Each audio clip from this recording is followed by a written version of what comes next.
طبعا انا اول حاجه عملتها جبت ايرلينج هالاند. يعني بصراحه انا مش عارف انا كنت معاند نفسي جامد جدا ان انا مش هجيب هالاند، وان انا لا ومش مشكله وهعتمد على صلاح ومش لازم هالاند، وهالاند مش هيفضل ماشي كده. خدت على دماغي هالاند بادي بدايه قويه جدا جدا جدا، اقوى من بدايه تقريبا الموسم اللي هو اول موسم ليه لما جه مانشستر سيتي او شبهها يعني. فانا بصراحه ضربت نفسي بالجزمه ان انا ما جبتش هالاند، وفضلت معاند نفسي ان انا مش جايبه. فاول حاجه طبعا عملتها ان انا جبت هالاند فرقتي يا جماعه، وحلال فيه ال 14.5 مليون، بس مش هينفع كل الناس يبقى عندها هالاند وانا الوحيد اللي قاعد باخد على دماغي كده وما عنديش هالاند خالص. طيب فرقتي بقى ايه من ورا لقدام؟ اول واحد حارس المرمى ديفيد رايا زي ما هو. خط الدفاع اللي انا داخل بيه الجوله اللي جايه سبنس، جودمونسون، جابرييل وتشالوبا. خط الوسط هو محمد صلاح، تافينير، قدوس ورايندرز، وبلعب باثنين فراوده هالاند وجواو بيدرو. انا ايه التغييرات اللي انا عملتها عشان عرفت اجيب هالاند؟ بعت اللي ورايا واللي قدامي، مشيت يوكريش ومشيت ريتشارلسون ومشيت اليسون بيكر. قلت ما لهاش لازمه خالص ان انا يبقى عندي اصلا اثنين حراس زي بيكر ورايا، الاثنين اساسيين برده غاليين بالنسبه لحراس المرمى. لا هات لي حارس ما بيلعبش في الرخيص ب 3.9 وهو كينسكي حارس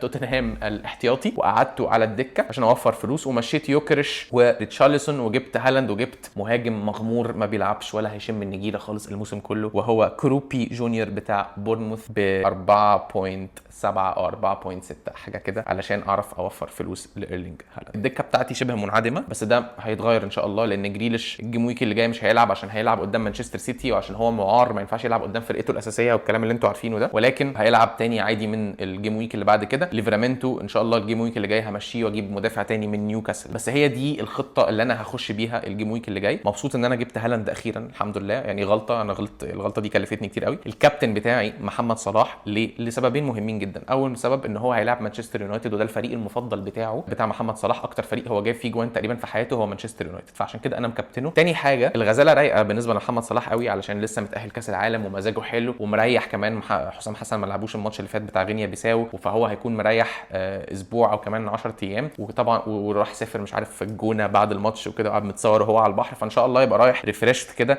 مزاجه حلو، صحته كويسه، المينتاليتي احسن، كل الكلام ده، ويروح ويعرف يجيب اجوان في فريقه المفضل اللي هو بيحب يجيب فيه جوان، هو مانشستر يونايتد. عشان كده انا مكابتن صلاح، بالرغم من ان هو من ساعه لما الدوري بدا ما جابش غير جونين، منهم جون بينالتي، ولكن مع ذلك هكابتنه لان انا عندي ثقه ان الماتش بتاع مانشستر يونايتد في الانفيلد ده ليفربول هتكسبه، وعندي ثقه ان صلاح هيجيب فيه جون بقى بينالتي، جون شوطه، بس هيجيب فيه على الاقل جون. فعشان كده انا مكابتنه. ناس كتير طبعا هتكابتن هالاند وانا عارف، بس انا برضو شايف لا، محمد صلاح دايما في ماتشاته اللي هي قدام مانشستر يونايتد دي بيعمل حاجه. يعني يمكن قليل قوي لما ما بيعملش حاجه قدام ماتشات في ماتشات مانشستر يونايتد، بس ممكن على حظي عشان انا كابتنته طبعا ما يعملش اي حاجه.